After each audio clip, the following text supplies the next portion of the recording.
Ladies and gentlemen, boys and girls, welcome back to another Sporting160EN podcast. This is a very special podcast today, boys. This is podcast number 50. Hey Special now. for us, not so much special on the what we're gonna dive into at least. But anyways, 50 podcasts with under the Sporting EN name, or 160 EN name, I should say. Shout out to the Sporting 160 guys. But more importantly, shout out to the guys I have here on my panel. Starting off first with Nando. How you doing, bro? Nando? Can you guys hear me? Now I you can. are. Damn, I was like, I feel like every time you guys ask me how I'm doing this week, I'm like telling you I'm somewhat depressed because of Sporting. So I'm sad, I'm down, I'm angry. But let's go ahead and talk about it, man. Let's get the bloods flowing. Yeah, let's get let's vent. This is gonna be another venting episode. And of course, next is Christian. Christian, how you doing, bro? I'm doing all right. We originally planned to do this yesterday, but ended up deciding to do it today. So I'm kind of glad that I had a little bit more time to digest it and feel a little bit better about the situation, I guess, considering that we just watched our rivals put 40 million euros in the paper shredder and lose to a third division team. So I guess it could have been a worse couple days. Yeah, agreed. It definitely lightens the blow. And last but not least, the man I came into Sporting 160 with, Steph. How you doing, bro? I'm feeling much better. When we lost against Benfica for the Super Cup, I felt like shit. I quit it for 1 week, then I came back. Um, Very typical of me to take into such a defeat into the heart. But I'm back again. I can't give up on my club. I love Sporting too much, so let's do it. The tie against Marítimo. It's a bad taste because it was the first game of the season. But if you look at the history behind it, we actually haven't won in Funchal since 2015. So Yeah. in the big picture, it's not a bad result. It sucks because so far we haven't won a game since the 5th of May. Apparently, when we were talking offline. So let's do it. Let's do it. Yeah. Yeah, like Steph said, tied 1-1 against Marítimo this weekend at the Barreiros. Yeah, we haven't won there in 4 years. And yeah, the last time we won was the second last game of the season. Of last season, I should say, which was. Do you guys remember who it was against? I completely forgot. I don't remember, actually. Yeah, I mean, anyways, not important, anyways. But yeah, quickly before we get off to that, just because we missed you, Steph, last week. What were your thoughts before the Marítimo game when we lost against Benfica? What were your thoughts on this upcoming season? On where you thought Sporting might be able to finish? Well, it's to tell the truth, it's way too early to tell. I mean, it would be extremely easy for me to be extra pessimist because we lost against Benfica 5-0. That's part of the past. I mean, we've won against Benfica 7-1 and other stupid results, and Benfica the same thing. But it's part of the past, so it's something that happens once in a while. I hope it's just once in a while. Yeah. But Kaza has to man up, and he has to be the ones making the decision, not Viana. Apparently, the director of Sporting is the one giving all the say-so of which players we should get, and the coach apparently is getting a little bit fed up. For him to say that it's not his fault, that Mateus Pereira left and all that stuff, it just shows you that at early stage of the season, Kaz is already all over the place saying stuff that he shouldn't say, or maybe he should say, and there's a lack of communication between the upper management and the coach. So if he loses against Braga, I think he'll be in serious trouble. But Benfica is looking great, and Porto is looking shaky as well. They didn't prepare well this season, so I think if we don't improve, we'll be fighting for the third and fourth place with Braga, which Braga looks slightly better than last year.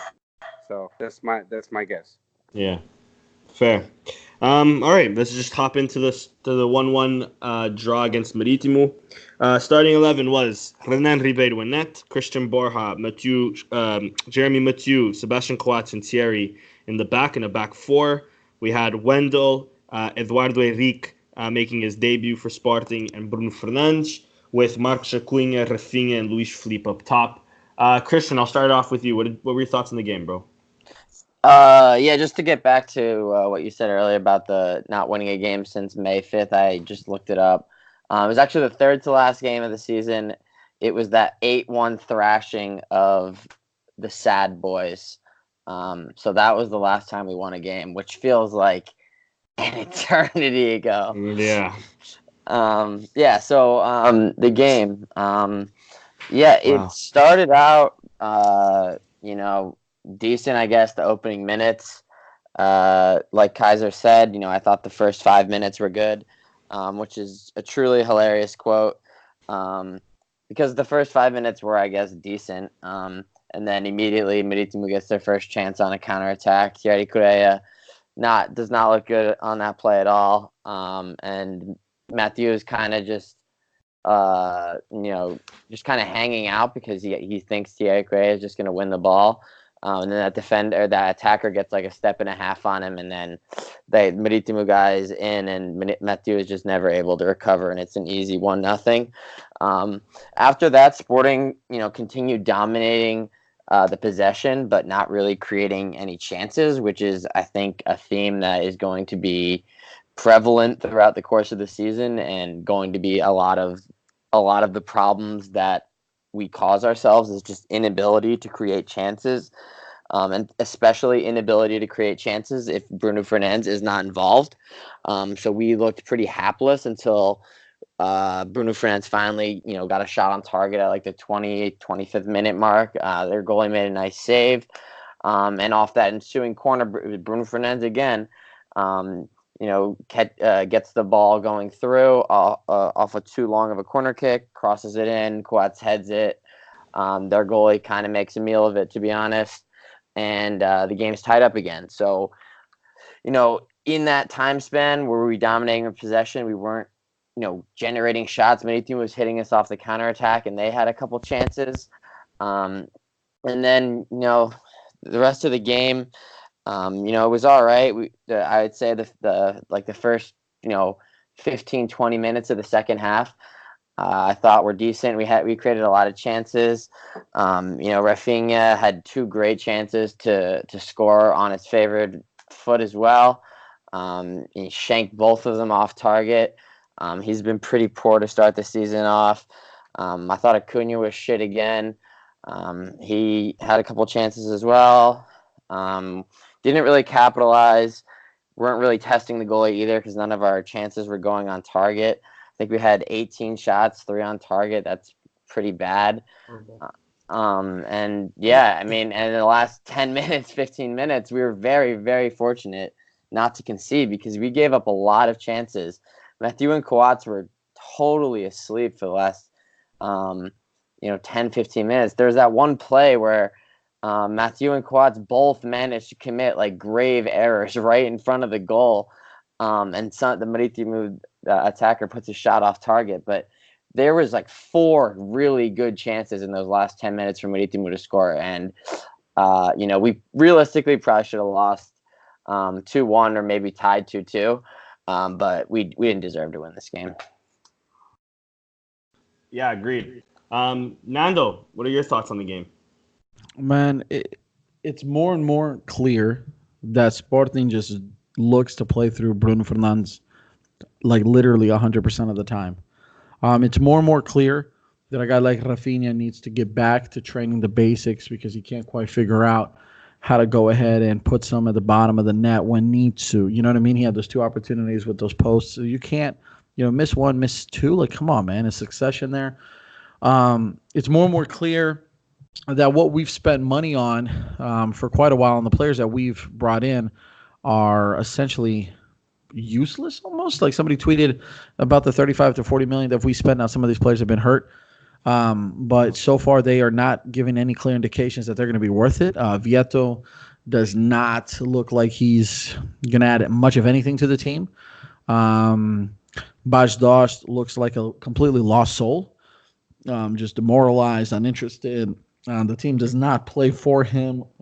He's no longer useful, to be quite honest, to the team in the way this team plays under Kaiser. It's, you got one or two good highlights there with Correa.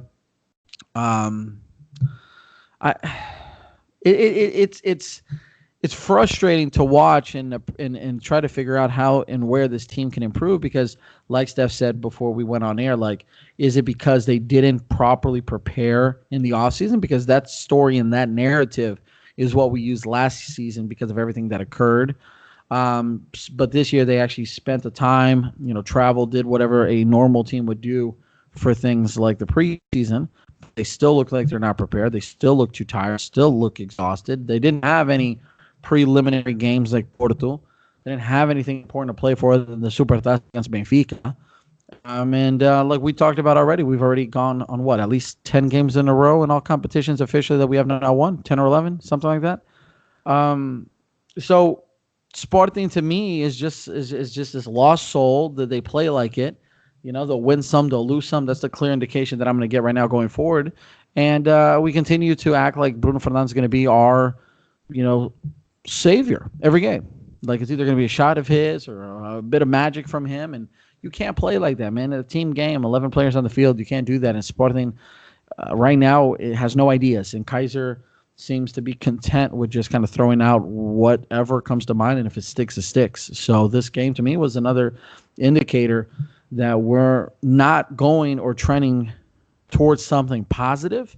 Sure, we have now won in Marítimo in several years now, but that doesn't mean that we have to continue to not win in Marítimo. That's not Benfica. That's not Porto. That's not Braga. That's Marítimo. And Marítimo did, in my opinion, look better. They looked better. They created the more clear chances, and here we are, a draw. We got to be happy with it because Porto lost, so at least we're 1 point ahead of one rival. Yeah. And you mentioned preliminary rounds. Thank God we didn't play preliminary rounds. I don't even want. If we didn't win Taça Portugal, I'm not even confident we'd make Europa League at this point. But anyway, Steph, quick, what was your thoughts on the 1-1 draw against Marítimo? Considering all the facts, actually, it's a great score because we're playing like shit. Yeah. It's true. I'm not joking. We could have lost towards the end of the game when Kaiser, for some fucking reason, decided to remove our number 6 Eduardo, and he put Wendell to replace him. So we lost the midfield, and then Maritim didn't win because they don't know any better. To tell the truth. But overall. When you have a player like Bajdoš that gives you 20-something goals, but he doesn't fit in the tactic of Kaiser, then you got to sell the guy, to tell the truth. You can keep him because he doesn't fit in his 4-4-3-3 tactic. The players we have, it's more 4-4-4-2. So with that said, Rafinha, when he's supposed to take a shot, he doesn't take a shot. When he's supposed to pass the ball, he takes a shot. So it's poor decision making is making Sporting go through the motions, because when you have strikers that don't score like Rafinha missed 2 clear chances of goal. I believe Chris already said it. But you have to score those goals. That's why we pay you. We pay you for that. To score.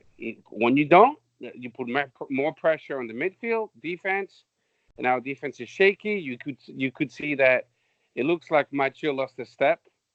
Hopefully I'm wrong, knock on wood, but it doesn't seem to be the same as last year. Maybe it's just he's not physically at 100%.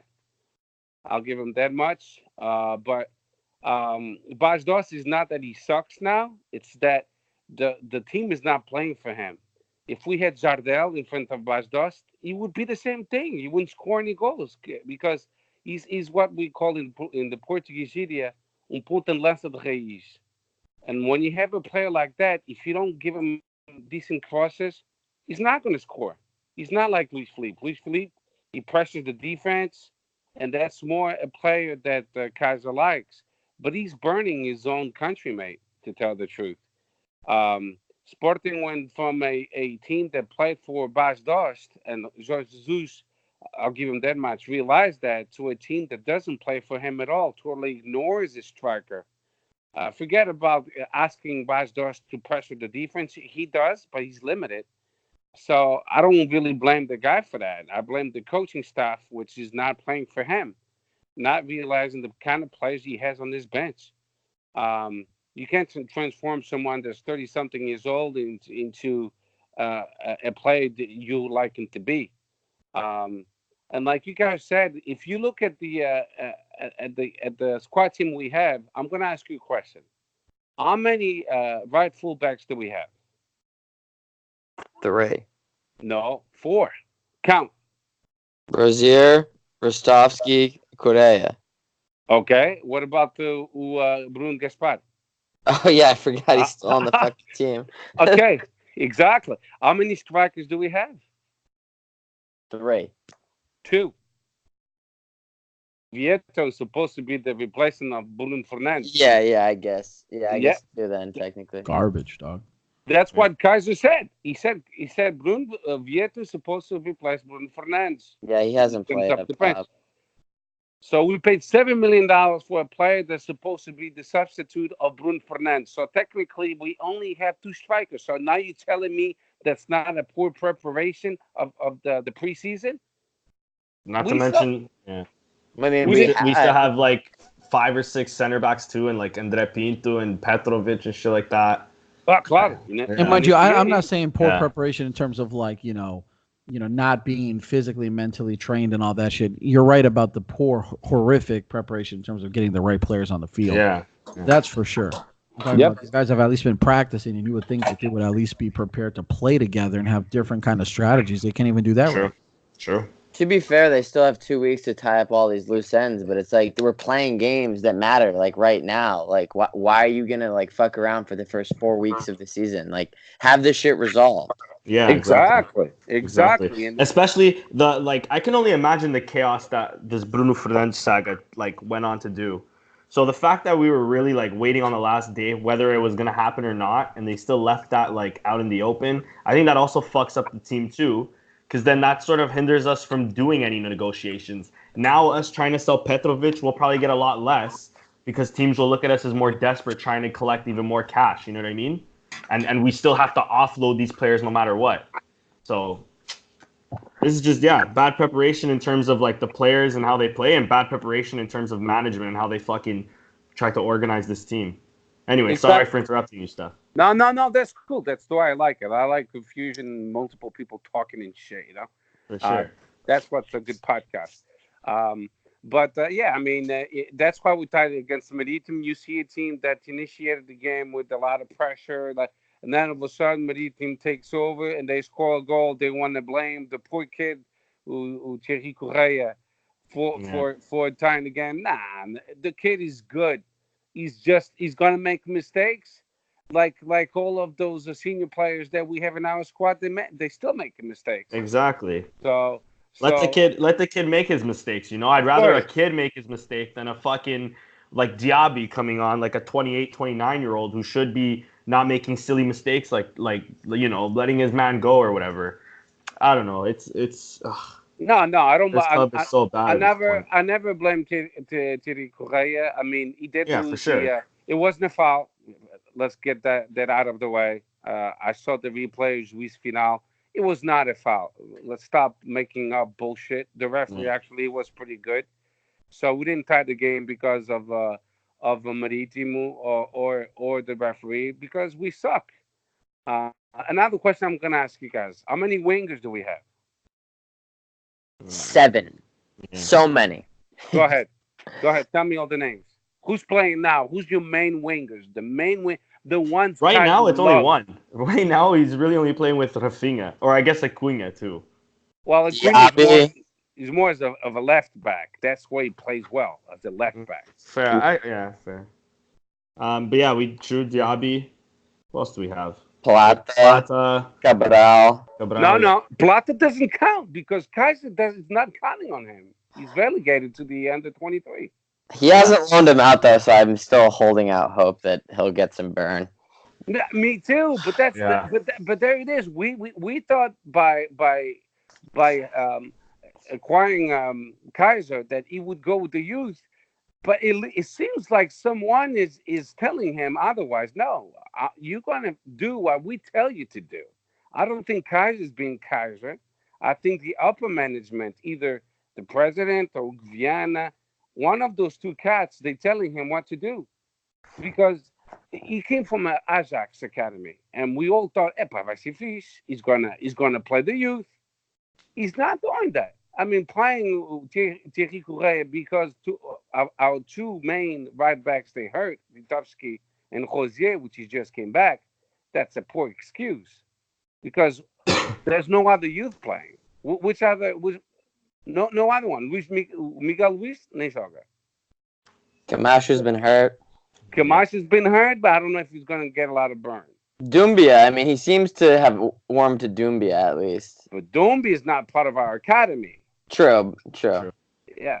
So all I'm saying is Kaiser's not being Kaiser, and he's taking orders from somebody else, so he's not going to last too long. And I think, Sporting has to actually, to tell the truth, is revamp the whole fucking chart, the org chart, and say, listen, we need to give more power to our coach and let him decide who we should buy and stuff like. Do you think he's the one saying, "Hey, I want this player or that player"? No. I think, and I even think Varandas kind of made it clear that he like the manager will never, under him at least, pick the players, because he talked about in the Leções at least he talked about some scouting.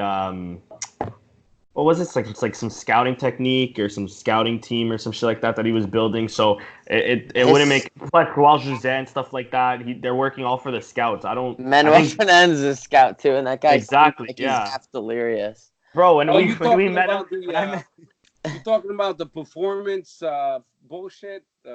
Where they compile all the statistics? Yeah, it was something like that. He talked about that during the elections. I can't remember what it was exactly, but something along those lines. Yeah, it was like performance, and then he looks into attitudes and shit like that too. But I don't know. It was like there was just like stats on players or some shit like that.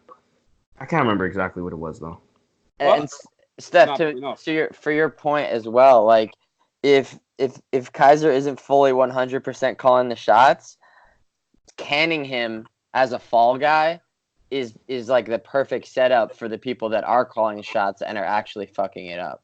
Yeah. So let me ask you something. So if we have a new coach, this is why I was telling you that if Kaiser for some reason doesn't survive and he gets canned, that's why I was saying the perfect fit for this administration is going to be Raul José, because he knows all the players, he knows how Sporting wants things to be run. He's part of the scouting department. He's been at Sporting for a long time, so he's going to be the perfect fit, and he's going to have some say into it because he's part of the scouting department. I don't believe that that's going to make it any better though, because he's like, it's that narrative that if we continue to go with Os da Casa, that's more of the same, more the like. Unfortunately, I feel like that's just going to put us back on the same damn track. That's just my take on the matter, man. I really fear that. I'm not saying he's a perfect fit. He wouldn't be my first pick. I would prefer Silas to the Bull Nets. I think. Yeah. If you need to grab a guy on short notice, I agree that he'd probably be the top candidate. But then it's like, all right, do we just roll with him or do we try to find someone else now? But that's somebody else. That somebody else will say no. You know why? They'll say, "Fuck you." I mean, I can make the calls which players I want to pick. No top coach will say yes to Sporting because they won't agree with the mentality of this administration that we pick the players for you. I'm not a coach. I'm just an idiot. But I would say no right away. You're not an idiot, bro. But no, I get it. No, I'm 100%. Yeah, you're 100% right there. Who would say even like a guy like Silas? Okay, he shouldn't ever reject Sporting, but a guy like Silas could easily say like, no, I want more of your, or maybe he could have Like Mourinho did it with Moyes or something, where he talked about how he wished Moyes didn't sell, or how Van Gaal didn't sell Depay. For sure, Casillas, if he would come in, I bet Casillas would be like, if we had a guy like Mateus Pereira, what can we do? You know, and we just sold him off to West Brom. Like, we talk about as many wingers as we have, but look at the players that we sold. Like, we can say Mitsu's maybe, you know, hitting that age where he can't perform, but then we sold a guy like Demidal, and now he's at Juventus. It's just so many. It's mistake after mistake, and it's all just finally coming like to the forefront. No game one again since May. A preseason without any wins. A 5-0 slapping of our rivals, and now we can't even go to Marítimo and just stop a fucking trend and at least get the first 3 points of the season. Like, we're not even up for it then. It's just so frustrating. Sorry for this little rant, but just so frustrating. But anyways, so we were saying about Kaiser. Do you really think he's gonna go anytime soon, Steph? I think if we lose at home, it's supposed to be a decent crowd. I think if we lose against Braga, and Braga is actually looking pretty decent. They won against Moreirense 3-1. I watched the second half, and they seem to be in good shape and motivated. They beat Brøndby too as well. Big win, 4-2 for the Europa League. It's not going to be an easy game. Of course, I hope we win. But if we have to make adjustments, let's do it now. But like I said, it wouldn't matter if we can Kaiser, because the next coach, we'd be told what to do as well. So we have to change the upper management. That's where the problem is. You could say, okay, let's get Silas. And then here comes Silas, and the Viana will say, hey, we quero fazer assim, assim, assim, assim. So we're going to have the same problem anyway. Yeah, that's true. But anyways, I guess more back to this game. We did see at least 2 debuts. The one was very, very short in Vieiro. But I wanted your guys' opinion on how you think Eduardo Henrique did. Christian, I'll start it off with you. What do you think, dude? I think he's just totally average / below average. I wasn't really impressed with him at all. He didn't stand out to me, really. I mean, honestly, he was probably one of the worst on the field, and that is a pretty impressive accomplishment considering everyone was pretty bad. So, yeah, I mean, he's not it. So, and we spent like $5 million on him, or 3.5, between 3.5 and 5. So, yeah, definitely not a 6. And definitely not good enough to start. Yeah. And I guess, Nando, what are your 2 thoughts on Eduardo Henrique and Vieto, I guess? Vieto completely think that he's useless. Like, I'm not trying to, be that dude who's just gonna sit here and bash the team right now. Honestly, man, I'm trying to find some positives here. What do you think his best position is, honestly? For Vieto? For real? Yeah. Dude, it's so hard to say because he's like one of those weird players that just kind of like wander around the field in the that top third, that they're kind of like want to fall back behind the striker, but also kind of wants to make moves towards it. I saw him, at least my impression was that he played right winger a lot during the last game. He kept following that side of the pitch. So I want to say that he'd be a good, or maybe a better supporting player to the attack there. Maybe an 8. Yeah, dude, he's not a striker. He's not a striker. He's not a Bajdos. He's maybe like another Luis Felipe, if he's having a good day offensively, I guess. Or he's going to replace Rafinha in certain different, strategies. But I don't think he's uma mais-valia, if you will. I think that he's, he just got thrown in there in the business side of things after the Gelson Martins deal, right? That's when we got him. So, he doesn't improve things, guys. He doesn't bring anything to the table. That's like, oh, okay, let's bring him in because now we're gonna go ahead and have a better option. He's not fast. He's just an average dude, and may do some decent things here or there, and probably most likely won't. Eduardo, on the other hand, I think he was okay, man. I need more time to really see him to grasp a good impression of the guy. Nothing negative or positive stood out with him. I think he was fine. But to me, like off the bat, Vieto just looks like he's out of his league there. He looks uninterested, and Sporting tried to get him in the past, and I think it was kind of like one of those, we just got to get somebody to keep the supporters content, or at least off our back for a little bit. Yeah. Yeah, I don't really have any other really questions, guys. Like, so many question marks on this team, but like, I don't really know what else to say right now. What did you guys think of that Matthew handball in the second half? Yeah, I didn't catch the game this week, so I'm gonna step out on this one. Steph, what did you think? I thought that the VAR did a good job because it was a handball, but he was just outside the box. So realistically, should have been if the ref called it, like, say the ref called it as a PK, he would have had to give them a free kick from like 19 yards out. But it definitely was a clear handball. His arm was out. But I saw some people, like, mostly rivals, like, bitching on Twitter. But like he wasn't in the box. It shouldn't have been a PK. But it was a handball, though. Mm. Yeah, he wasn't in the box because I saw the replay and the Juiz Final. They do a pretty good job. They have a cameraman that he's like a whiz with computers, and they froze it when the ball hit his hand, and he was outside the box. All right, well, good to see that we're not buying games, guys. What did you guys think about Rafinha as well? Like, do you guys really think under a new manager maybe Rafinha could grow a bit? I've seen there were some tweets on that, or do you just think he just needs to? Man. That's in him, eh? I think that's him, dude. Yeah. I honestly I think that's just his personality, his gameplay, man, his style. Like we talked about it last week, right? The guy runs with his head down majority of the time, right? I mean, what's a coach going to do? I'm sure there's coaches are like, put your head up and just be more aware of your supporting players. I think it's one of those things we're going to have to get the good with the bad from him. We're going to get the moments where he just goes on a complete rip down the line there and something magical happens or something good comes from it.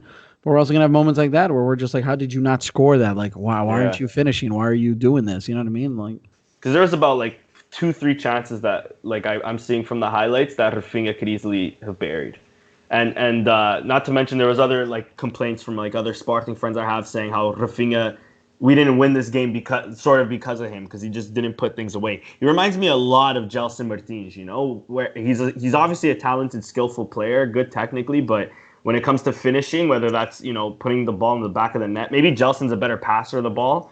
I'll give Gelson that, but you know, Rafinha is very much like another Gelson in the squad where he can go on and do like brilliant, but he just can't finish. There's no end product to him. There's nothing that, you know, like a proper crack would have, you know. What do you think, Steph? You think it's Rafinha? You think it's the management, the playing style? What do you think of that? Well, comparing him to Gelson Martins was better in the inside, going towards the middle. He was better than Rafinha. So I think at this point in time, this is what I think. I'm not an expert. Again, I'm an idiot. I have no feedback from no one from the club. All I know is Denny, Saldana, and Chris, and Nando, and regular people like us. But the players, they're not getting the message from Kaiser. They're not getting it. So we look like a team, like we say in Portuguese, we don't know what the fuck we're doing. We're not following any tactic. We all over the place. You have players that like Rafinha and even Giovanni, even Camacho. I saw that in the preseason. When they're supposed to cross the ball, they're not crossing the ball. They take a shot. I've said that a little bit before about Rafinha. But if you look at the overall picture of our preseason, that's the mistakes we made most of the time. We're not making the right decisions at the proper time. If you look at of all the big clubs in Europe, everyone won 5-0, 3-0, 4-0. Manchester United, Manchester City, Paris Saint-Germain, everyone won. Our rival Benfica, they won 5-0 against us and 5-0 against Passos Ferreira. They're looking good because they have a coach, Bruno Lage. I hate to say it, but he's one of the best coach, if not the best coach in Portugal in reading the game. So against us, na Supertaça, he saw that Kaiser adopted the 5-5-3-3 tactic we had, I believe, with five defenders. And in the second half, he adjusted it, and then we got killed, we got smashed. And Kaiser didn't do anything. He just looked like he didn't know what to do. He has his tactic, and that's it. He's got two tactics, and he doesn't know how to read the game and change it in when the game is going on. Sometimes you have to change the tactic, and that's why I think Kaze is losing the battle, and where Bruno Lage, as a young coach that knows the Portuguese league quite well, that coached the youth and coached the under 23 team, and now he has a nice blend of the youth and experienced players together, and you could see they have few jogo. It flows. Their game flows. Our game is like in uh, uh, in waves, Sullivanks. So we're not playing well. Sometimes we play for a few good minutes, and then we completely lose control of the game. And like you said, our center backs they playing horrible, horrible. So me personally, I think we should change the coaching staff ASAP. But like I said, the coaching staff, the new coaching staff, should put their foot down and say, we want to have the say so. And if I want to get a player, I'll tell you which one. I'll work with the scouting department, of course. I'll see what kind of binder they have and which players they're looking into. But I want to see it myself as well. I want to have some say so. If it's not the case, it's going to be a really long, ugly season and a lot of fans of other clubs making fun of us, except for the ones from Porto because they lost today. Yeah, the only solidarity we have is that they suck with us. um, yeah. But that could be dangerous, man. Keep thinking about that. We're so used to that idea that quando o Sporting não tá jogando bem, like when we're not doing good, what do we always fall back to? But is Benfica or Porto also not doing well? And if one of the two are not doing well, then we're like, okay, but it could be worse. You know what I'm saying? I think it's only like that.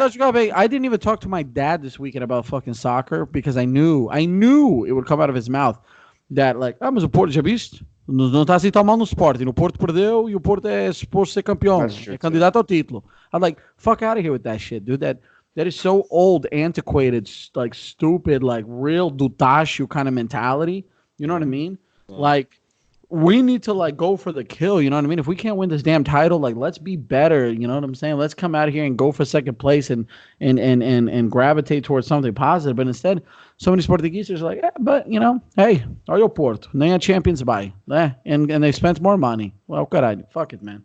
Man, I sympathize with that mentality only because I understand that Sporting has been bad for so many years, and for like it's usually just us that's bad, and our two rivals are pretty good. You know what I mean? So when one finally sucks just like us, we're like, hey, fuck it. Oh, I'm happy that they lose. Like I root against Porto, Europe or no Europe. I'm not. Sorry, guys, but I'm not part of that whole like let's root for them because they're Portuguese shit.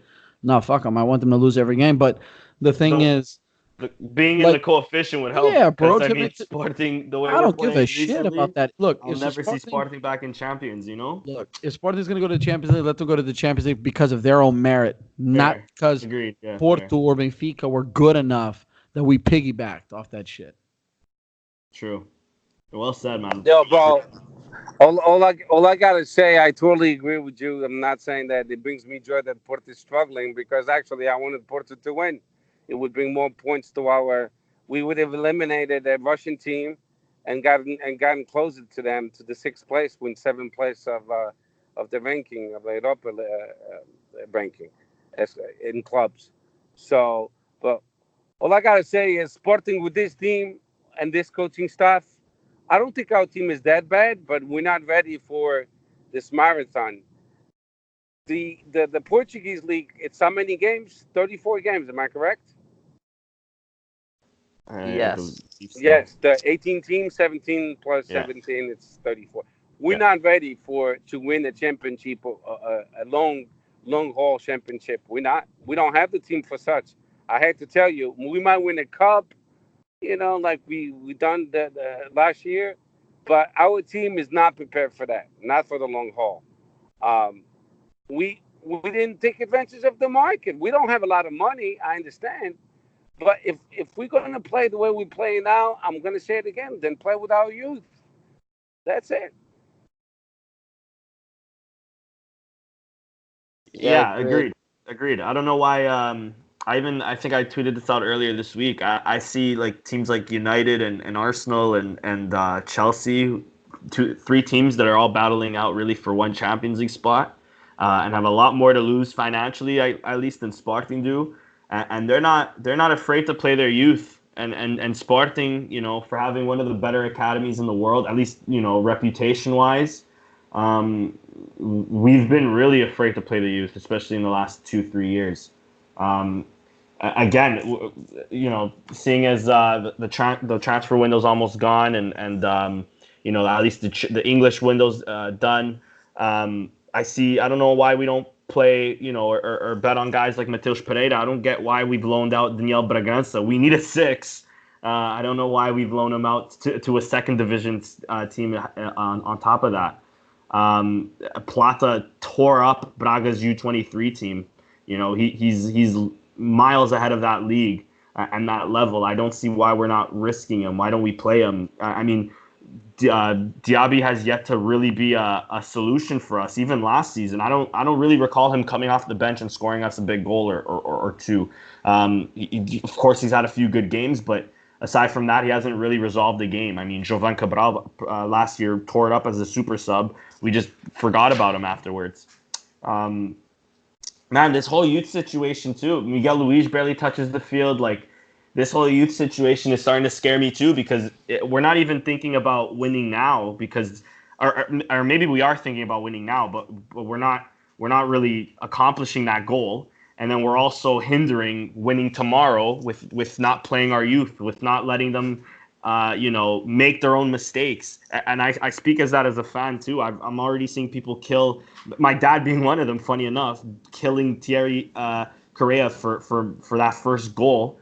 And it's like, let's fucking, if we're not gonna win this year, let's at least fucking prepare for next year with some of these kids. I agree with you, but what's about to happen? What's that? It's something so fucking negative that you guys gonna hate me for reminding you. The longest that a club hasn't won a championship in Portugal was Futebol Clube Porto, 19 years. So we're about to tie, and then possibly fucking even beat that fucking record of 20 years and plus. Hey, man, it's been 19 years since Boavista won the title. True. Or Blenenses. No, all I'm saying is this is pretty bad for a club that says, "Hey, we are one of the three big teams." I mean, I don't even know what to say to my son. To tell the truth, it's becoming even more and more difficult to convince our young nephews and kids to be a Sportingista when we never win. They're not blind. They see what's going on. My son is. I'm asking him every fucking month, "Are you still Sportingista?" "Yes, Daddy, I am." Because, losing against Benfica, it was pretty bad. I turned off the TV when we were losing 3-0. And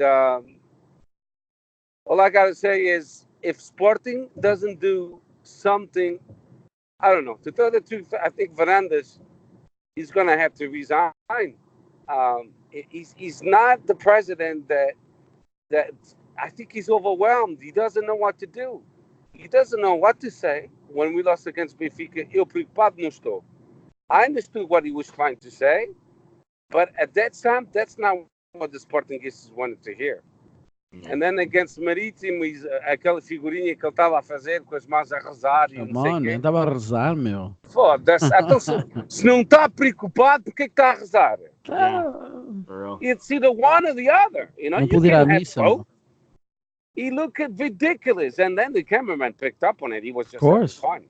Yeah. Yeah, and then you get the picture of Kaiser doing it too, and it's Yeah, but, and that's And the Luis thing. Max the week before. So it's two people that are extremely too calm. Oh, but also, calm. and not to cut you off, bro, did you see this? The figura que este gajo Manuel Fernandes continues to be on the I know. TVs, bro. Like that shit's like worse and worse every week, man. I know. Every week It's literally it's cringeworthy. It's cringeworthy. I get disgusted that I took a picture with him when I was in New York. Every week that passes, that this guy opens his mouth. He literally like sounds like that senile. guy that he's so concerned with losing his ordenado. Like he's so scared that when another Bruno Carvalho or somebody comes in and tells him that he needs to go because he's one too many at the club, that he's like freaking out and just saying shit for the sake of saying it. Like, hey guys, look, man, you can continue to pay me my salary because I still say shit that's maybe going to make it on the news. Mm-hmm. Hey, he's making like $1,000 per show. You kidding me? Yeah, Sporting has way too many dudes there for years that are making money off of Sporting. That's why the shit happens. No, but when he's a commentator, he makes $1,000 per show. Oh, and then don't forget you Eduardo Barroso too, bro, or what that fucker is Eduardo Jose. What? No, what's his name? Yeah, it's Corna. Yeah, the fucker with that does the catering. Yeah, it's some. Yeah, the motherfucker just come in lately and back. So when Bruno Carvalho, he said the same shit. Then Bruno Carvalho leaves, another person now Varandas, he says the same shit. It's like they all show up when they need to. He made millions with Sporting. He's saying shit about our club. Yudis Ferreira, another one. He's a piece of shit too. Yep. I mean, Sporting is struggling, but it's not the time to start, saying shit like that. But that's okay because the older generation, that's fine. They're used to these people. It's convenient. It's trusting. It's comfortable. They see them. They understand it. The narrative is over and over being played over and over and over. They hear it. They believe it. They live it. And therefore, Sporting is going to continue to say and live that same bullshit, dude. That's the problem. Is the culture, dog. The culture has to change, and when the culture continues to be the same shit, the same way, todos puxam para aquele mesmo lado, just to those, select group of people. I mean, what can you do? You can't. Sporting is going to continue to be that club that wins a title. Hopefully, we can win one, or this year, next year, but one every 20 years. You know what I'm saying? Just to say, we stuck one in there. We're still a big club. Yeah. I mean, the you win the Taça de Portugal, and everybody's like, "Beijo, pá, ganhamos uma taça." The club is very. There's a lot of Sportingistas they want to see Varandas fail, and United as well. I think he's overwhelmed. I think him and his administration, they really overwhelmed, and they don't know what the fuck they're doing. And now you could see it. You could see it now. But anyway, let's move on. So Guimarães contra Marítimo was a game that sucked. Anything else, Danny? I mean, I think you summed that up perfectly. It just sucked. Let's we spoke about Kaiser. I was just about to touch a little bit also on the transfer window. Quickly on your thoughts on so the English transfer window ended. Bruno Fernandes was linked to almost every English team under the sun. It started off with City. There were strong links with United. Tottenham came, pretty hot and heavy towards the end apparently, but he ended up staying. Reports that nobody reached the 70 mark that Varandas was after. I just wanted your 2 cents on how you guys feel about Bruno Fernandes staying, and if you truly believe he'll stay for the season, or do you think Sporting will still try to reel in a Spanish team, an Italian team to scoop them up? Christian, I'll start with you. Yeah, I mean, so basically the only teams that, realistically have the financial resources are the top clubs. So the Real Madrids, the PSGs, the Juves, AC Milan came out today or yesterday with but they want to do some bullshit swap. Yeah, 40 mil plus André Silva. André Silva is not worth 30 mil. But that reeks of Sporting fucking yes, dude. That's it does. so disturbing. It reeks the perfect setup for Sporting to say yes. I'd honestly take André Silva. I think I would too, but more money. He's in a funk.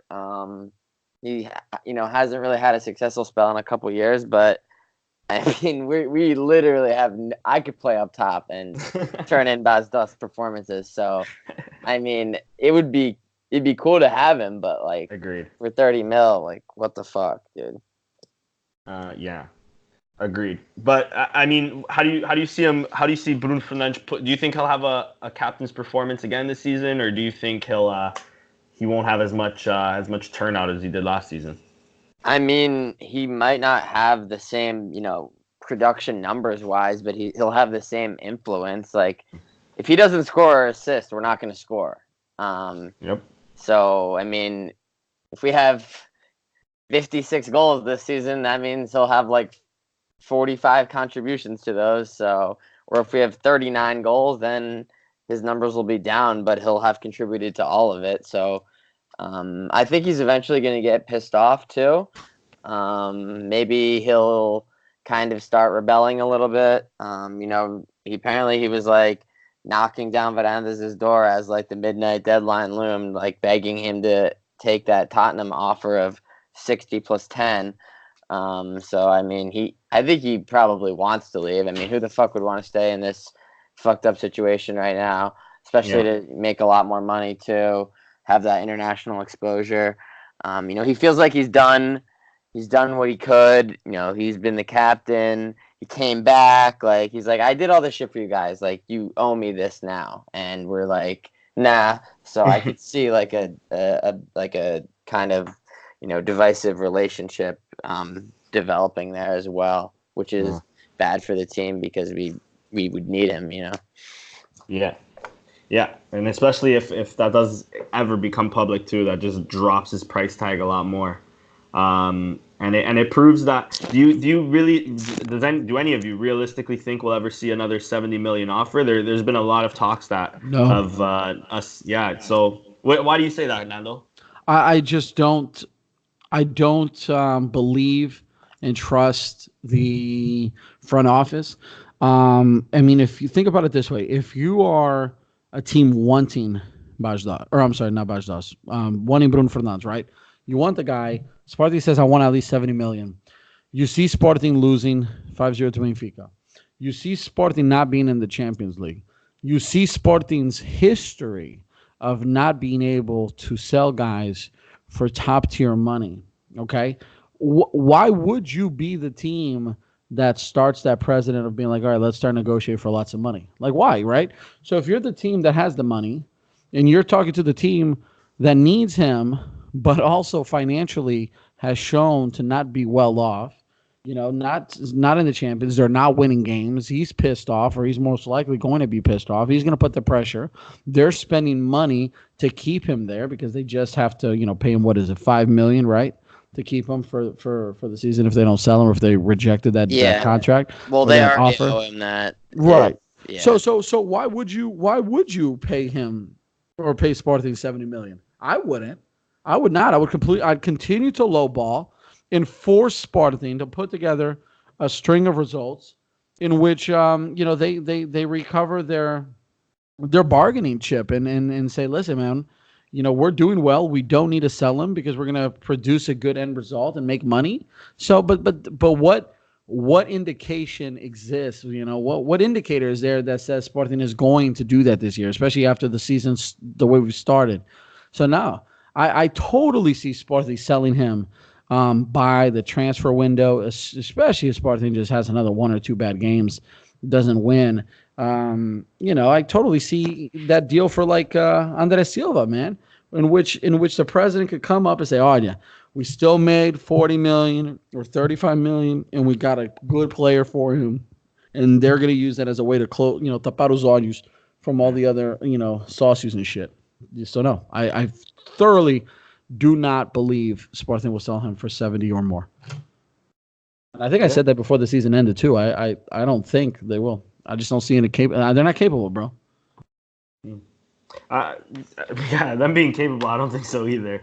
I think I agree with you. I think if we want to see those numbers again, either we sell him in the next 2 weeks to a top whatever, like we were mentioning, one of those top teams, or he has another crazy season, and then teams are forced to sort of reach that if he really proves it again.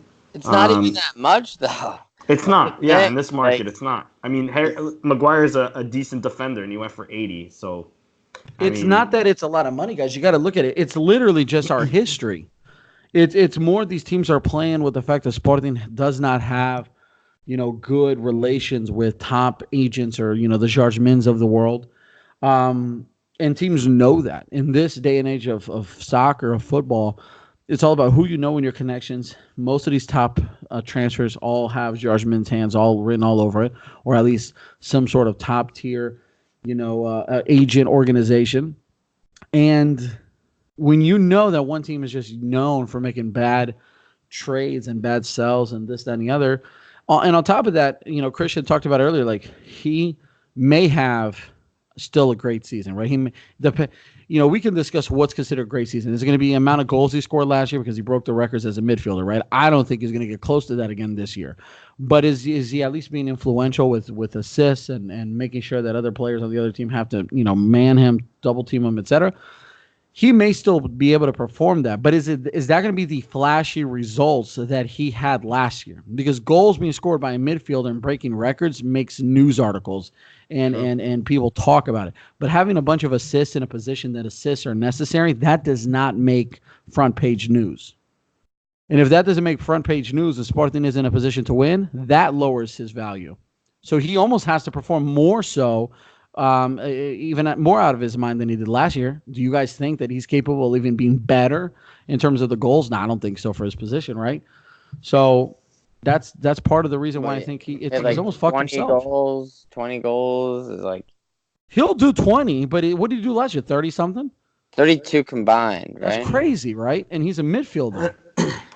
I think he definitely has the quality that he could do it, but I mean it's a tough ask. He did it last year too, under the and I'm sure the belief and the impression. Two things, right? Every time he scored a goal, he closed his ears to show fans that he was immune to their whistling and their talking shit of him on social media for being a rat and all that shit, right? And the second thing, he did it because he wanted to get the hell out of Sporting. So he did it because he needed to. He tried his very best, and good for him. He helped us win games. But he doesn't do it more because he wants to help Sporting. He's doing it for himself, bro. These dudes are selfish these days. You got to think about it. It's all about money in your pocket. You don't know how much money you're going to make in your short career. It could be a short career. Is he going to be as invested this year? I mean, truly, do you guys think that? Do you think he's going into the season, seeing Sporting, already playing the way they are, I don't think so. I really don't. No, he's definitely not, and he definitely wants to leave, and that's just going to add to his frustration. Mm.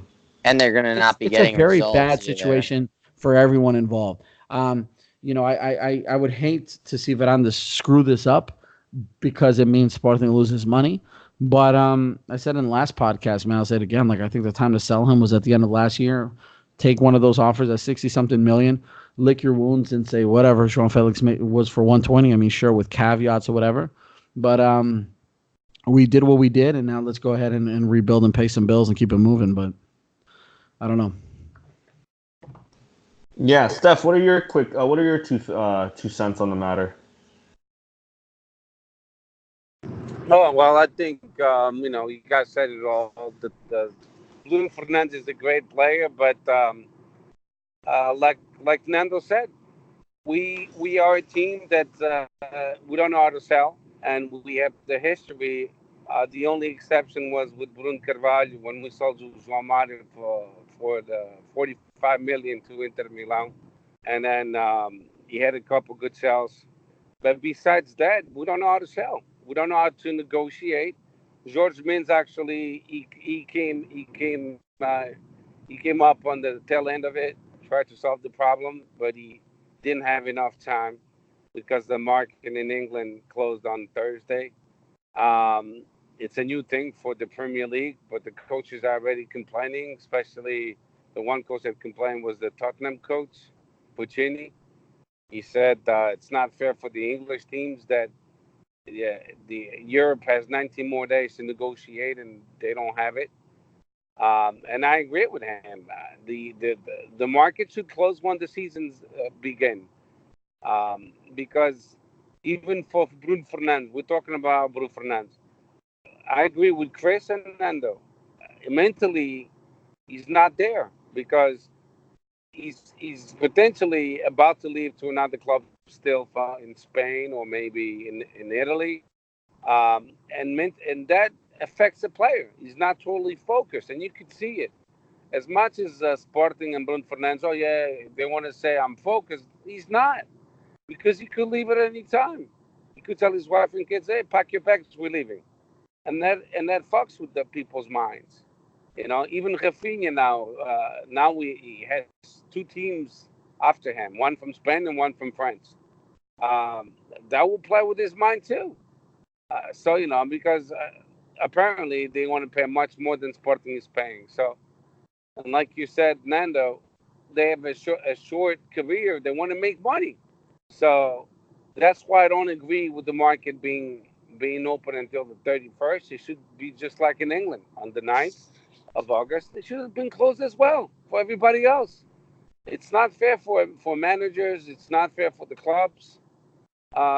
So, with that said, João Felix, he got sold for 126, and Nando hit it on the nail. George Mendes was involved, and he sealed the deal, and he made his money, and Benfica still made a lot of money, and João Felix is a good player. I mean, it's not because he came from Seixal and Benfica I'm not going to like a Portuguese player. I think he's phenomenal. I hope he does really well, because our national team will benefit from that. I'm Sportingista, but I've always liked a few players from Benfica, the ones they played well back in the days. Nenev, for example, I think he was an amazing player. Moser, I think he was a great center back. Shalana. So why not? Why can people like a player from other teams? I don't get that. It's stupid. I think João Felix is going to be a great player, and he's demonstrating so far. He's playing well at Athletic Madrid. He will be. But with that said, Bruno Fernandes is a great player as well. But because of our history, we're not going to sell him for 70 million. We should have taken the last deal from Tottenham, and then Fernandes, he should have dealt with it and accept the 60 million. I think that was the last offer, 60 plus 10 plus 10 in objectives. Mm-hmm. And he should have taken that deal. I think that would have been a great deal, and a couple of Sportingistas would have said, something. But they would have said something even if he sold them for 70 million. They would have said he should have been sold for 80 million. So I would have taken a deal. Fair enough. Yeah. Only the future, I guess, will tell if we do end up selling him or if we ever do see that money again. We're not going to sell them for 60 million. Agora acabou. Agora fechou. A janela fechou, meu amigo. He's not going to score 33 goals this year. I hope so. I hope he scores 50, but I don't think so. I mean, if he still has a large output, maybe this year getting more assists than goals. If he can get like 25 assists or some shit like that, some crazy number like that, I think it'll justify an even higher price. But you got to remember who we have scoring. He has to hit it. Yeah. Well, I was going to say, just remember who the hell we have, finishing for him to get 25 assists. Yeah, true, exactly. Yeah, that he has means to be the one scoring the goal.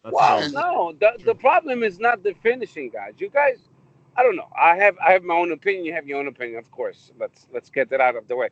But the problem is the tactic that fucking Kazi is using. It doesn't fit. It doesn't fit in for Bas Dost. He has to go back to a 4-4-2. I hate to tell you, but he has to go back to a 4-4-2, and then we'll see Bas Dost scoring goals again. He's like a Jardel. Even if we had Jardel, he wouldn't score goals with this tactic that Casa wants to implement. And é muito calmo. Ele, para mim, é muito calmo. Eu preciso de alguém como Sapinto, gajo com nervos. I hate that. Anyway. Yeah.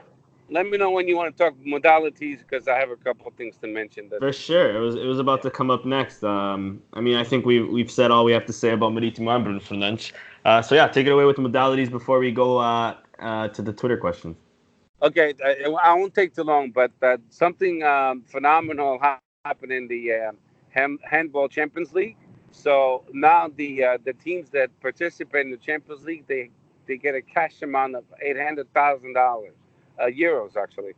So that's the whole budget for Sporting season for the handball team. So that's awesome news. Nice. Yeah. So I didn't know about that. I only found out when I was listening to Sporting 160, and o João or Pedro they mentioned it. So that's phenomenal. That with that said, it means that we could have a really good team and get some really good players with that kind of cash. Also, the futsal team is looking really good. We're playing. We won Taça against two teams. We basically killed them. Belenenses 8-2, and the other team 12-1 or something. And we play Benfica for the Super Cup on the 30th of August, which is my birthday. So hopefully they'll win. Shit. And then they also have scheduled the trophy, the Strong Trophy for all 5 modalities, different dates against different teams. Our futsal team will play on the 18th of August against GE of Spain. Then our basketball team will play against Ovarense. Hockey and Patins will play against São Joanense. And volleyball will play against Sporting Club Caldas da Rainha. All the games will be in our pavilion for that for the cup. So the modalities they look like they looking pretty good. Our ladies now will have a hockey team as well. Our volleyball team for the ladies, they've been getting some amazing players too, Brazilian players and so on. They're in the first division, so it looks really optimistic. And that's all. The juniors won under 19. They won 4-0. So that's a good beginning of the season for them. And the under 23 won 1-0 against Braga, which that was a good game as well. Our ladies they participate in different tournaments, and hey, it's looking good. Everything else except for our football team, A squad. Yeah, that is also true. That is a good perspective to put it in, and not to mention the excitement, at least on my end, for the basketball team to start. Yeah, I'm excited about that too. Yeah, me too. Actually, yeah. We're looking like we're constructing a nice little team we got. So we'll see. And by the way, it was nice meeting you in New York. Buddy, it was a pleasure meeting you, and we spent the entire day together, me and Christian. So it was super cool meeting you two guys. Yeah, that's cool, man. That was a great couple of days, man. It was. If I was single, I could tell you we would have been in real trouble. But my Benfica wife was keeping me on a short leash. She didn't want you out at the bar until 2 a.m. Oh man, nice! I'm so jealous. What the fuck?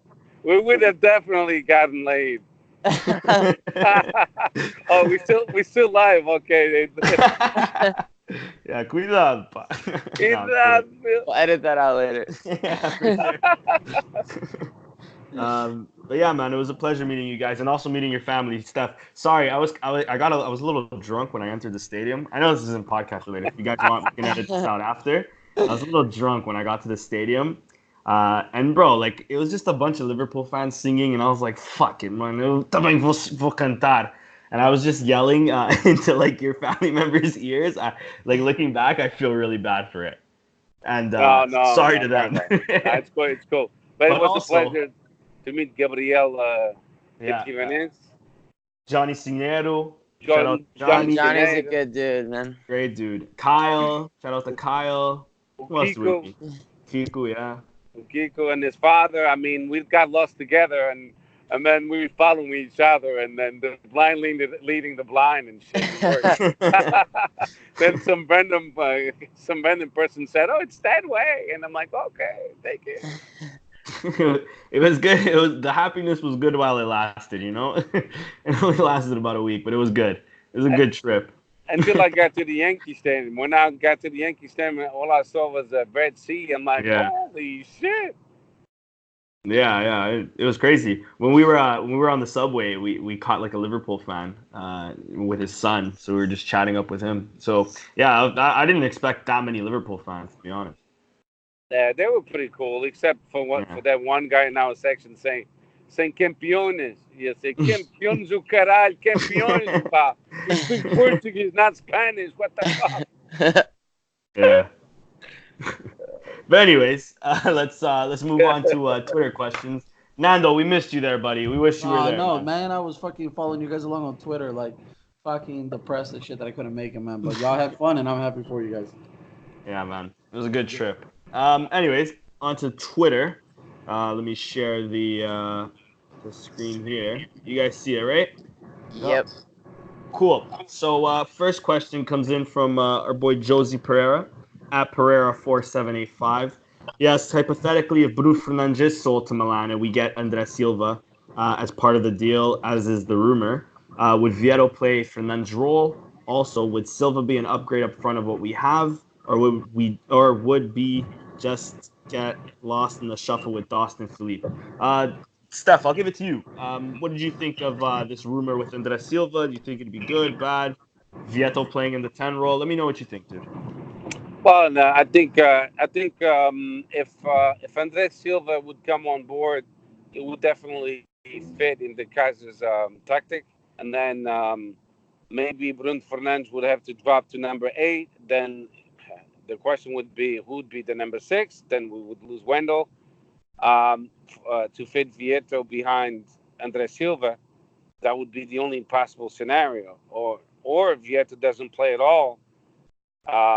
But if we would get André Silva, I wouldn't say no. I mean, we only have technically 2 strikers. I don't think Pedro Mendes is registered in to play. So I would welcome him, seriously. He's a good striker. He just got hurt and his knee's been banged up, but now I think he's back in full speed. So I would like to see him, yeah. Fair enough. And Christian, I'll throw this one off to you. With do you think Vieto would then fit in with the Fernandes role, or how do you see that playing out? The positions that I've seen him play, like mostly wide on the left and attacking mid. He did the one game, the Liverpool game. He played in the 4-4-2 with Luis Felipe as the second striker. I would like to see a bit more of that, because if it was André Silva, then maybe I think as the second striker in a 4-4-2. Yeah. But I mean, André Silva has played as the lone man up top for the national team in the 4-3-3, and he's also played up top with Ronaldo in a 4-4-2. But I guess at the same time, Ronaldo doesn't really have a position. Sure. So maybe Vieto plays more as a traditional center mid, and then Bruno Fernandes is kind of that attacking player that doesn't really have a position, and it's André Silva up top. So I don't fucking know. I truthfully don't think that this deal is going to happen, but yeah, same. I'm sure his salary isn't the lowest salary in the world, I would imagine. So I'm not sure how the fuck we would pay him either. I also wouldn't be surprised if when Porto sold him to AC, they put it an anti-rival clause on there too. So haven't heard anything about that. Me neither, but I wouldn't be surprised if they didn't, or if they did.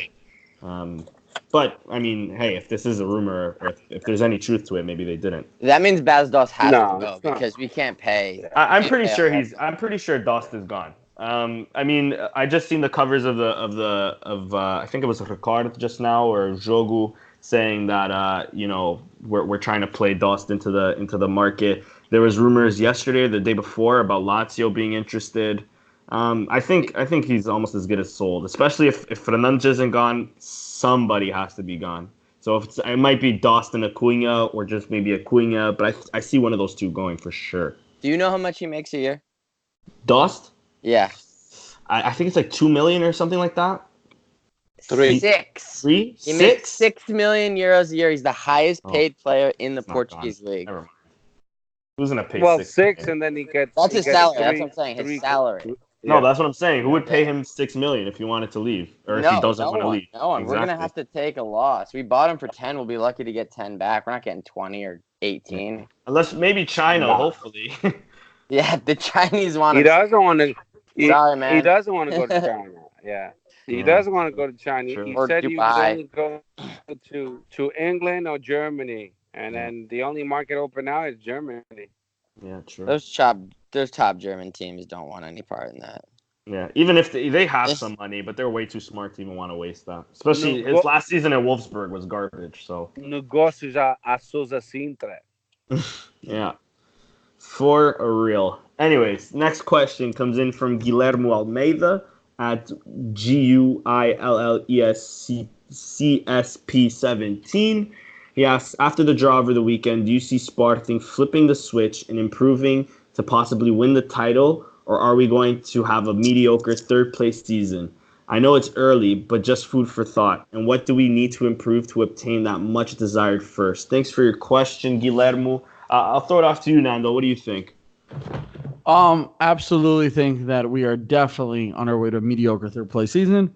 Yeah. I think that if we want to have any chance at winning this title, not only do we have to improve drastically, but we have to hope that a Benfica falls off the wagon a little bit there, that they just can, start having some bad stretches of games. And I don't see Benfica having a bad season. I don't think they'll have a perfect season, but I don't see them having a bad season. And then Porto, is Porto going to have a horrible season? They're going to have a better season. This is a weird start for Porto.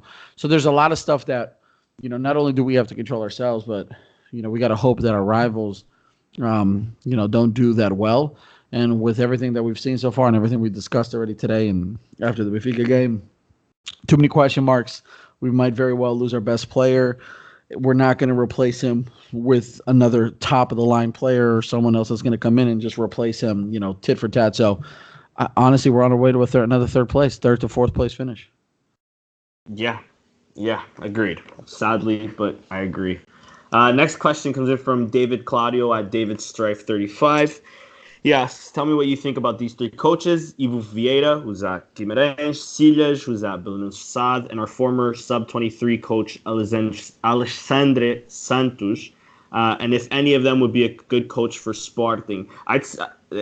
Quickly, my two cents. I think two of the three would be good. I think I've been calling for Silhas for years on this podcast. Ivo Vieira, I had question marks on him, but he's looking good so far. I believe Guimarães has yet to lose a game this season, being really impressive in the Europa League as well. Alexandre Santos, I wasn't too impressed with what I seen from the under-23s last season. But Christian, what do you think on the three managers? Yeah, I really like Silas. I think he's a smart coach.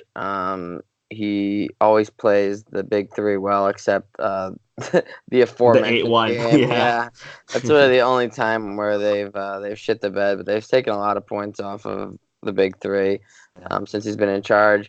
Ivo Vieira had a really good season last year. It's obviously going to be very difficult to replicate that, but I still think he's a good coach. Yeah, I mean, we'll see. Silas has proved it a bit more than Ivo Vieira, so this will be a big year for him in terms of backing it up and not just being a one-hit wonder. It will be interesting to see how that, dynamic shakes out and, what a potential power struggle internally it would be if Kaiser were to get sacked. Yeah, agreed. Next question comes in from Casa de Paiva at Mpaiva7. He asks, what are your biggest concerns going into the new season? Which areas do you think need big adjustments? Steph, I'll give that one off to you. Repeat the question again. Biggest concerns going into the new season, and which areas do you think need big adjustments? Ooh, dude, that's a tough one. Yeah, We need new upper management. We need new coaching staff. We need number six immediately. We yeah, don't have a number six. agreed. I mean, Doumbia is not gonna last forever. He's a young kid still. He's gonna make his mistakes. We need a striker. I mean, goddamn, we need a new team. Uh, we are in extremely bad shape, and I think this is more. It's the aggravation of it has a lot to do with the style of coaching of Kaiser, losing 5-0, and for example, gives them 2 days off. Yeah, In the Portuguese culture, it doesn't fit. And our mentality is like, what the fuck? They just lost 5-0. Deviam estar a correr de lado do estádio até a academia. So he gives them 2 days off. So his philosophy doesn't fit in our culture. And Silas, I think he would be a perfect fit because he would go over there and he would speak proper Portuguese with them, assim, umas caralhadas. Assim, epá, como é que esta merda? Eu comando aqui. And that's what we need. We need someone decisive, with authority, que dê assim, murro na mesa. I don't think we'll go too far with Kaze. He's demasiado calmo. Até a mim me dá dor de cabeça. Fica aqui com os nervos na cabeça. Okay, and that's it. agreed, Steph. Agreed. Next question. Johnny Siniero chimes in saying too many questions to ask. That's very true, dude. Very true. Johnny. Next question comes in from Bruno at Bruno SKO23. He asks, "Are Sporting in a crisis? Is it time to panic?" Nando, I'll give that one off to you, dude. Yes, Not as much as Roma. yes. Go ahead and hit the blowhorn. Go ahead and sound the alarm. But seriously, panic, right? What's panic to us after 18 years of not winning the title?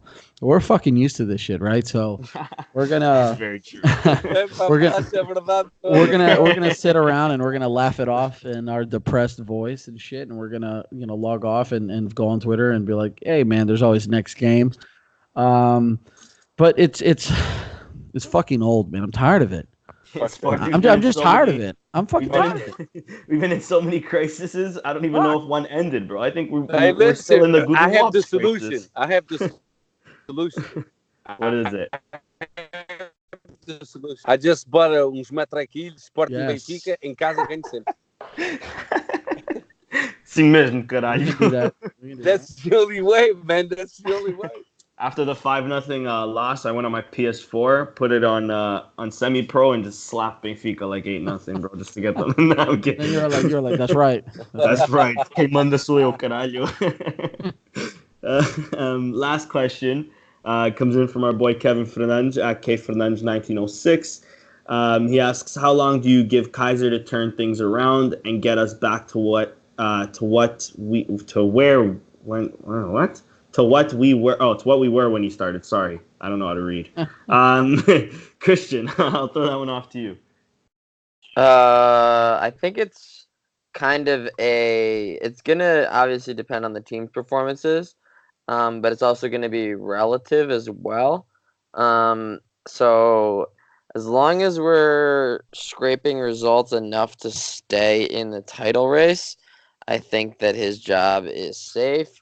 But if we start dropping points, Benfica's winning, and by the end of September, we're already like 9 points back, then I think that he is in serious jeopardy.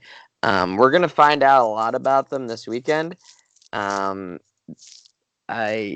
seriously don't know what to expect. Braga looks pretty good. We will be at home at least. And I'm not sure what the fan reaction will be to if they come out and are flat. How they'll respond to getting whistled at. So should be interesting.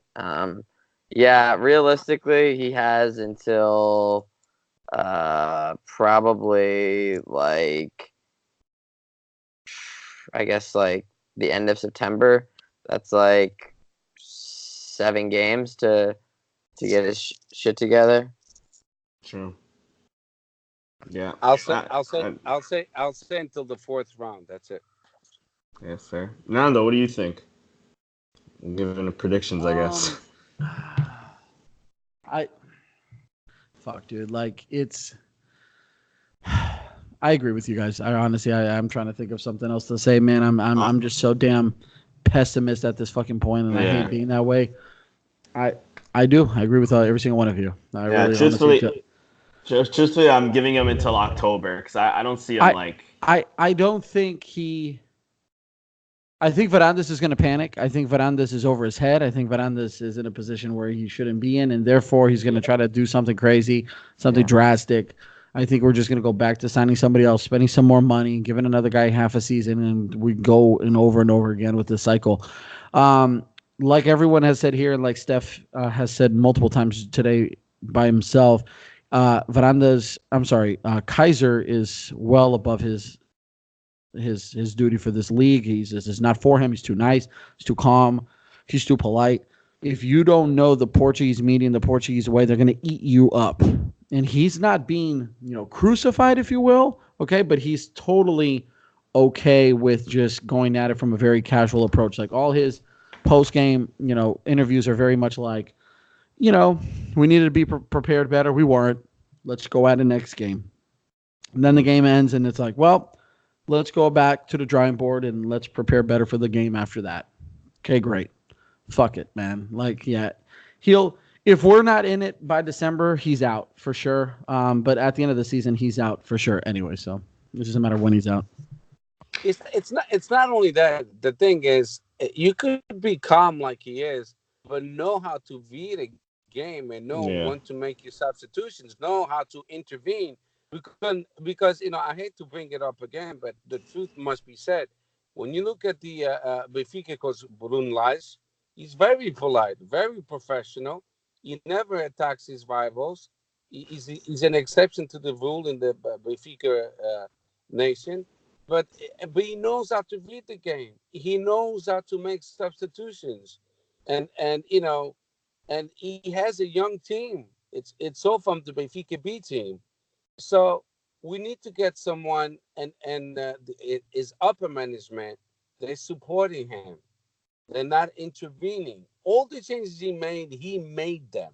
He told his Felipe Vieira and the rest of Benfica upper management, I want to make these changes, and you guys are going to support me. And that's what they did. Kaiser's not doing that. He's not making any changes. He's not betting on our economy. We loaning all of them, even Nil Fernandes after the corner. You already spoke about the Turkish Demiral. We sold them for peanuts. Another player, the other young center back, we also sold him. So we're doing the opposite of our neighbor. Our neighbor is eating us alive and teaching us a lesson on how we should manage a team and take advantage of the academy. It's not cheap to run an economy, to bring these players up from under 15 to under 17, under 19, under 23, and then we just let them go after spending millions of dollars, euros on them. So that's why we're failing. We're failing because, like you said, Varandas is over his head. He doesn't know what to do. He's listening to multiple people, and he doesn't know. He doesn't know how to run such a big soccer team, such a club. He's way out of his league. Yeah, agreed. Anyways, thank you all for your questions on Twitter. We really appreciate it. Shout out to all of you guys. And last but not least, let's preview this Sunday's game. A horrible time at 4 p.m. our time. That's 9 p.m. in Portugal. Way to go, league. The league promised better timing for these games. On Sunday, too. On a Sunday as well. Yeah, exactly. Imagine the friends from Braga, if they want to come to Lisbon, or they'll get home by 3 o'clock in the morning. Yeah, exactly. It's again horrible. And Sporting's been getting the short end of these sticks as of last year and now starting this year too. It's been horrible timing of these I games. mean, I understand why, because Braga plays on Thursday. So play Saturday. Oh, they played No. on Thursday. Fair, yeah, you can, yeah. Yeah. Yeah, but you then don't have the game at 4 p.m. Have it at 1:30. Instead of Guimarães Boavista playing at 1:30, Sporting Braga could have played, and that's 1:30, 6:30 Portuguese time.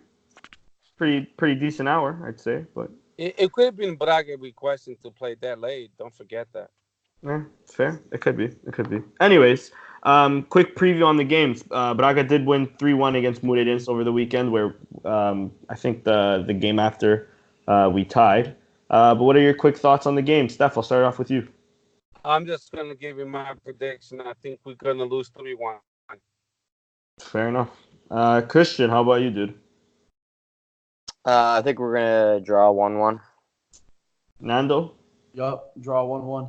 Yeah, I was leaning there too. I think a 0-0 or 1-1 draw as well, which is sad, really sad. But I wouldn't be surprised if we lost because I seen more of that Braga game, Braga Moreirense, and they're not that bad this year. Braga's not bad at all.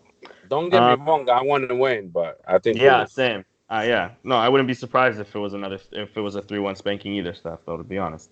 And like Nando said, it's so sad to say we're getting used to it. Like, okay, we lost again. It's like not a big deal anymore. Honestly, like Nando said too, it's like a rival drops points, and it's almost expected of us too. Yeah. Anyways, way to end this on a somber note. One quick thing I just wanted to jump in there, guys, because I meant to get your guys' opinion on this. Do you guys remember reading the report last week or something like that where they talked about how much each one of the big stadiums cost in Portugal when they were made?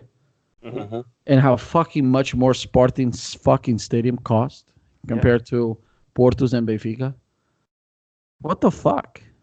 And it looks like how it looks like. Like, dude, like it's not even like, oh my goodness. It was like Sporting was like about I don't know, man. I think it was like at least 15 million more than Porto's, but it was the most by far.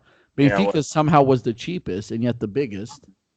And then Porto's was cheaper than Sporting's. Like, and then it looks the way it looks and it functions the way it functions. Like, what in the actual fuck happened there? Yeah, I don't know. I was just shocked that more Sportingistas didn't show more concern with that. You know what I mean? Like how much money that cost us to get us what we have. It was because of the color of the chairs. Oh, puta frio as cadeiras. Mas pelo menos no Estádio da Luz estava já a sair azulejo mesmo de cima. You remember that? Yo, I'm never gonna forget. Like I had a. Oh, you mean the roof? Yeah, remember the roof was falling apart. That's why it's so cheap. Okay, probably. Cheap and big. Aquilo é uma barraca das galinhas. But they're playing well and they're winning. Yeah, we can't say much.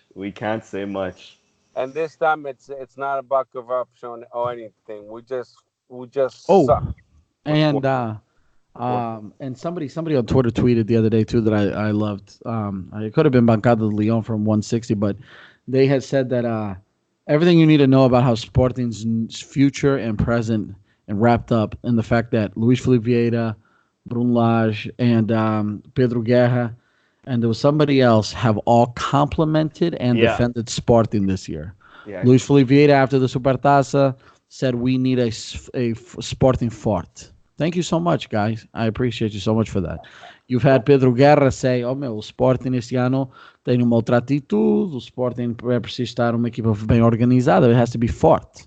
It's all cute how they come out and are looking essa merda agora é gozar, mas essa merda é gozar. They accomplished what they wanted to do, which was they did. Exactly. Yes, they did. The thing to take away from that is we know why they are saying what they're saying. And the fact that we are supposed to just accept that anytime your rival is okay with your current situation, you know you're fucked. Yeah. The thing is, I'm glad that people are realizing that Varandas is over his head. And whoever voted for him now, they have to swallow their pride and admit it. Knock on wood, I hope Sporting is campeão. And then, man, we're all celebrating and he's very successful. But so far, that's not what we see. Yeah, far from that.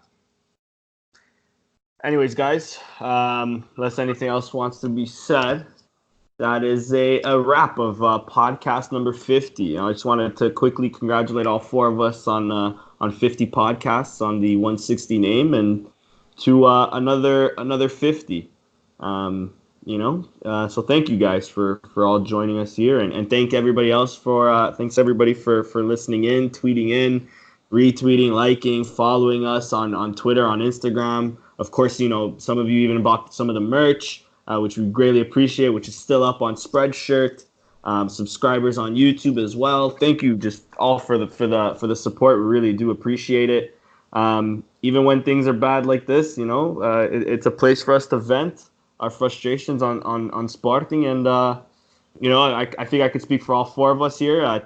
This has been a pretty fun and cool little hobby we have, and definitely want to continue it from going. So yeah, congratulations on 50 podcasts, boys.